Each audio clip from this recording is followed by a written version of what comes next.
नमस्कार दोस्तों, मैं ऋषिकेश पटेल। आज एक कविता जो कि किसानों पर लिखा है। क्योंकि मैं खुद एक किसान का बेटा हूं और उनकी जो मूलभूत समस्याएं हैं उसको नज़दीक से समझ पाया हूं, हद तक, कुछ हद तक। क्योंकि मैं खुद किसानी किया हूं तो जानता हूं कि उनकी समस्याएं क्या हैं और उन समस्याओं को अपने कविता के माध्यम से दिखाने की कोशिश किया हूं। और कितने हद तक मैं सफल हुआ हूं ये आप बताएंगे।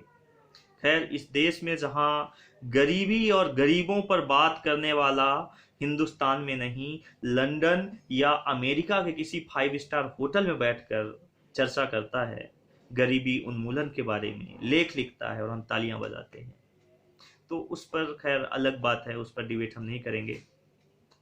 हम अपने काम पे आते हैं, जो हमारा काम है कविता सुनाना।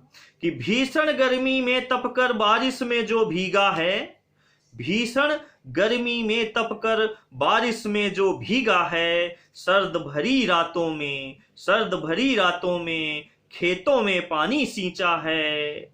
अथक परिश्रम करके जिसने, अथक परिश्रम करके जिसने बंजर खेतों में फसल उगाया है, मैं उस किसान का बेटा हूं जिसने अविरत फर्ज निभाया है। मैं उस किसान का बेटा हूं जिसने अविरत फर्ज निभाया है।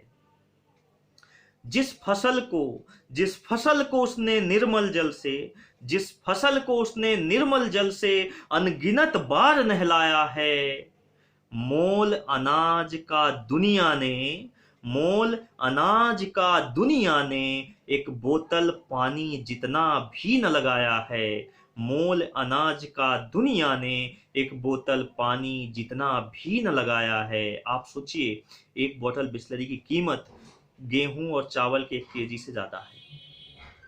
वही एक प्याज, कुछ छिलके अगर एक पिज्जा में डाल देता है, उसकी कीमत 500 हो जाती है।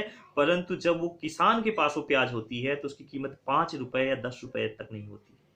ये विडंबना है उस किसान की। और कभी अगर उस प्याज की कीमत 40 रुपए हो जाए तो सरकारें तक गिर जाती हैं। खैर, अगला मुक्तक।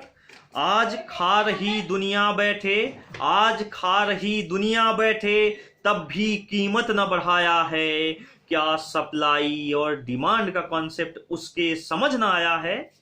क्या सप्लाई और डिमांड का कॉन्सेप्ट उसके समझ न आया है? हम सब ने देखा कि किस तरह से इस लॉकडाउन में, इस बीमारी पे, महाबीमारी पे किस तरह से सैनिटाइज बनाने वाली कंपनियां, मास्क बनाने वाली कंपनियों ने कई गुना भाव बढ़ा दिया, दाम बढ़ा दिया और भर भर के कमाया है। सोचो, अगर एक किसान व्यापारी बन जाए।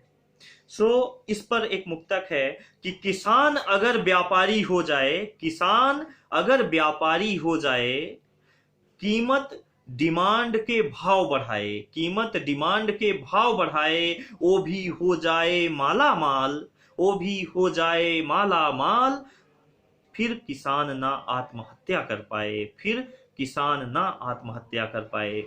तो देखो, वो भी चाहे तो ये जो अब नई फसल आ रही है उसको स्टोर कर सकता है, ऐसी उसकी कोई मजबूरी नहीं है, नहीं पैसे कमाएगा, वो दुनिया से कटकर सालों जिंदा रह सकता है, पर आप नहीं रह सकते।